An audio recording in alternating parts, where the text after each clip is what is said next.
Magandang gabi mga masters, bali ngayon po ay 3 videos po ma-upload ko po sa aking YouTube channel. Tama nga mga masters, 3 videos nga po ma-upload ko po. Yon, what's up mga masters? Nandito na naman tayo sa panibagong araw, panibagong kabanata na naman ang pagsasama-samahan natin ngayon guys.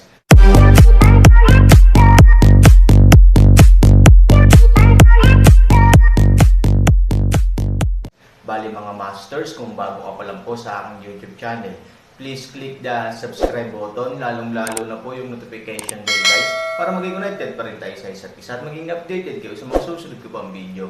Bali mga masters, bago natin umpisahan ng kwento ay mag-shoutout po muna tayo para sa mga solid nating tagapakinig. Sobra akong nagpapasalamat sa inyo mga Sec Masters at aking mga Emperor. Maraming salamat sa solid na pagsuporta nyo. Yun na nga mga masters, no? Bali hindi na ito patagalin. In 3, 2, 1, let's go! Mga masters, baka pwedeng hindi tayo mag-skip ng ads. Salamat mga masters. Ang bagong yugto ni Daryl sa storytelling channel sa YouTube mapapakinggan. Ang bagong kabanata. Naloko na. Paano pang mangyayari na makaalis tayo sa kaharian na ito? Kung dito na mananatili ang prinsesa ng lahi ng mga Engkanto na si Prinsesa Blanca. Sabi ni Shal. Nang marinig ito ni Z. Ito ay nagsalita at sinabi. Hindi pwedeng manatili ang babaeng iyan sa lugar na ito at sa kaharian na ito. Kung siya talaga si Prinsesa Blanca, baka ito ay aalis din mamaya. Baka nais niya lang makita ang kanyang kaharian. Dahil kung ang prinsesa nga ng lahing Engkanto iyan, hindi naman siguro siya mananatili sa kaharian na ito na hindi pa totally tapos. Madami pang kailangan gawin sa kaharian na ito. Bilang prinsesa kung ako ang nasa katayuan niya, mas pipiliin ko manatili muna sa kaharian ng kanyang kapatid na si Haring Harry, kaysa manatili sa hindi pa ayos na kaharian. Baka ang prinsesa ng lahi ng mga Engkanto ay aalis din mamaya, matapos niyang masilip ang kanyang kaharian. Sabi ni Shal. Nang marinig ito ni Z, ito ay nagsalita at sinabi. Sana ay tama ka nang iniisip Shal. Sana ay kaya nandito ang prinsesa ng lahi ng mga Engkanto para silipin lamang ang kanyang kaharian. At sana ay umalis din ito mamaya. Sabi ni Z. Samantala, si Daryl ay napatingin din ng husto sa figure ni Prinsesa Blanca. At si Daryl ay napabulong sa kanyang sarili at sinabi, hindi naman pala ganon kaganda ang prinsesa ng lahi ng mga Engkanto. Akala ko ito ay nagtataglay ng sobrang kagandahan tulad ng mga bulungan kanina ng mga kasundaluhan na ito. Kung sa kagandahan na tinataglay lang, mas magaganda pa rin ang aking mga asawa sa mundo ng mga tao. Lalo na ang aking mga nobya na nagmula sa lahi ng mga elf na sila Miss Yui at Prinsesa Lin. Sa dalawang nobya ko na iyon kahit kay Miss Yui pa lang, napakalayo ng kagandahan ni Miss Yui sa prinsesa ng mga Engkanto. At kung itatabi ang prinsesa ng mga Engkanto sa prinsesa ng mga elf na si Prinsesa Lin, magmamukhang basahan lang ang prinsesa ng mga Engkanto na ito na si Prinsesa Blanca. At si Daryl ay biglang may naisip at ito ay muling napabulong sa kanyang sarili. Oo nga pala, nakabalik na kaya ang aking minamahal na babae sa kanilang mundo at lugar. Nakarating na kaya si Prinsesa Lin sa kanilang kaharian. Kasakasama na kaya niya ang kanyang ama na si Master Ken ang hari ng mga elf. Sana naman ay ligtas na nakarating si Prinsesa Lin sa kanilang kaharian. Bulong ni Daryl sa kanyang sarili. At maya-maya, ang isang sundalo ay hindi napigilan ang kanyang sarili. At ito ay agad-agad na naglakad malapit kay Prinsesa Blanca. Para ito ay bumati, ngunit dahil sa pagkataranta, ito ay natalisod sa isang bato. At sa pagtalisod nito, ang gown ni Prinsesa Blanca ay kanyang nahawakan. Ang dulo ng gown ni Prinsesa Blanca ay medyo napunit. Dahil sa nangyari ang magandang hita ni Prinsesa Blanca ay lumabas. Nakikita ng lahat kung gaano kaganda ang kutis ng hinte ni Prinsesa Blanca. Ang kutis nito ay parang isang porselana, na kahit si Daryl ay napalaki ang mga mata nang makita niya ang hita ni Prinsesa Blanca. Ang kagandahan ng kutis ni Prinsesa Blanca ay lumabas sa lahat. Nakikita ni Prinsesa Blanca ang nangyari sa isang sundalo na nadapa at siya ay napatingin sa kanyang gown. At sa kanyang hita, at si Prinsesa Blanca ay labis na namula ang kanyang magandang muka. Lalo na nang mapansin nito ang mga tinginan ng mga kasundaluhan sa kanyang hita. At si Prinsesa Blanca ay sumigaw sa malakas na tono at sinabi, Ipikit niyong lahat ang mga mata niyo kung ayaw niyong pag-aalisin ko ito. Sigaw ni Prinsesa Blanca sa malakas na tono at galit. Nang marinig ito ng mga kasundaluhan, agad-agad silang bumalik sa ulirat. At ganun din si Daryl. Agad-agad na pinaikit ng mga kasundaluhan ang kanilang mga mata, at ganun din si General Raiji.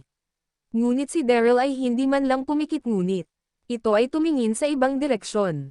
Tuldok, at ang isa sa mga kasundaluhan na nadapa at nakapunit ng gown ni Prinsesa Blanca ay agad-agad na tumayo mula sa pagkakadapa. At ito ay nagsalita at sinabi, "Patawad Prinsesa Blanca, patawad sa aking nagawa. Hindi ko nais madapa at mapunit ang iyong gown. Patawarin mo ako Prinsesa Blanca," sabi ng isa sa mga kasundaluhan. Nang marinig ito ni Prinsesa Blanca, ito ay nagsalita sa sobrang galit na tono at sinabi, Ikaw lapis tanganan ka, kahit na lumuhad ka pa sa aking harapan.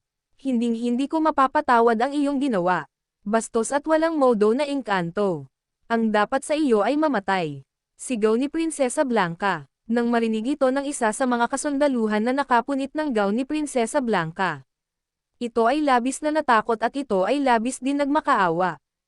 At ito ay nagsalita at sinabi, "Prinsesa Blanca, patawarin niyo ako. Patawad sa aking nagawa. Prinsesa Blanca, humihingi ako ng kapatawaran. Hindi ko talaga sinasadya," sabi ng isa sa mga kasundaluhan. Naririnig ng lahat ang pagmamakaawa ng isa sa mga kasundaluhan. Lalo na ang mga sinasabi ni Prinsesa Blanca. At sa hindi kalayuan, nakikita nila Z at Shawl at ng ibang kalalakihan ang pagmamakaawa ng isa sa mga kasundaluhan. At si Z ay nagsalita at sinabi, "Shawl, tignan mo, mukhang may nangyayari sa kanila." Ang isang sundalo ay para bang labis na nagmamakaawa sa babaeng engkanto na kasakasama ni General Raiji. Mukhang siya nga ang prinsesa ng lahi ng mga engkanto, sabi ni Z. Nang marinig ito ni Shawl, ito ay nagsalita at sinabi, "Kanina pa lang alam ko na agad na siya ang prinsesa ng lahi ng mga engkanto, na nagmamay-ari ng kaharian na ito. Ngunit, ano kaya ang naging problema roon? Bakit nagmamakaawa ang isa sa mga kasundaluhan ng lahing engkanto sa prinsesa ng mga engkanto? Tignan natin Z kung anong sunod na mangyayari," sabi ni Shawl. At ang dalawa ay labis na tumingin sa hindi kalayuan. At samantala, si Prinsesa Blanca ay muling nagsalita at sinabi, "Tulad ng sinabi ko kanina, na kahit magmakaawa ka at lumuhad ka, hindi kita mapapatawad. Ang dapat sa tulad mo ay mamatay." Sigaw ni Prinsesa Blanca. At ito ay kumilos sa mabilis na pag-atake. Sa isang iglap, ang kamay ni Prinsesa Blanca ay kanyang tinusok sa dibdib ng isa sa mga kasundaluhan. Sa pagtusok nito at paghila niya ang kanyang kamay, hawak-hawak na nito ang puso ng isang sundalo. Ang dibdib ng isang sundalo ay nabutas. Ang dugo ay sumirit at ang gown ni Prinsesa Blanca ay nalagyan ng dugo ng isa sa mga kasundaluhan. At ang sundalo ay agad-agad na tumamba at nawalan ng buhay. Habang si Prinsesa Blanca ay hawak-hawak ang puso ng isang sundalo, si Prinsesa Blanca ay sumigaw at sinabi, "Kayong lahat, tumingin kayo sa akin." Sigaw ni Prinsesa Blanca. Nang marinig ito ng lahat, sila General Raiji at ang mga kasundaluhan ng lahing engkanto lalo na si Daryl ay napatingin kay Prinsesa Blanca. Laking gulat nila nang makita nila si Prinsesa Blanca ay may hawak-hawak na puso.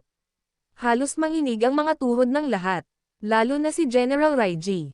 Nang makita na duguan ang gown ni Prinsesa Blanca at ito ay may hawak na puso na nagmula sa isang kasundaluhan. At si Daryl ay napamura sa kanyang sarili at sinabi, Anong ginawa ng prinsesa ng lahi ng mga engkanto? Bakit duguan ito at bakit hawak-hawak niya yan? Saan nagmula ito?" At si Daryl ay napatingin sa isang katawan ng isang sundalo na nakahiga at duguan na wala ng buhay. At si Daryl ay napasabi, "Dim, wag mo sabihin ang hawak-hawak ng prinsesa ng mga engkanto ay ang puso ng isang sundalo na ito, na nakapunit sa kanyang gown," sabi ni Daryl sa kanyang sarili. Habang ito ay hindi makapaniwala.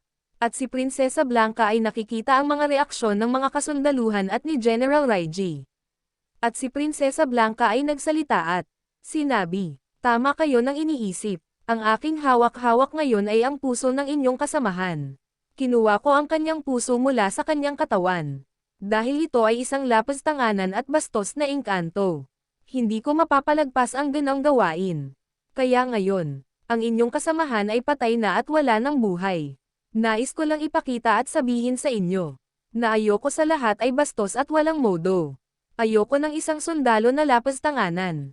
Kung gagawa kayo ng isang kalapastanganan na gawain, matutulad kayong lahat sa kanya. Maliwanag ba? Sigaw ni Prinsesa Blanca. Nang marinig ito ng lahat, sila ay halos mapaihi sa takot lalo na si General Raiji. Samantala si Daryl ay walang imak. Ngunit nagulat din ito sa pag-uugali ng prinsesa ng mga engkanto. Yun na nga mga masters, no? Bali panibagong kabanata na naman yung natapos natin ngayong gabi.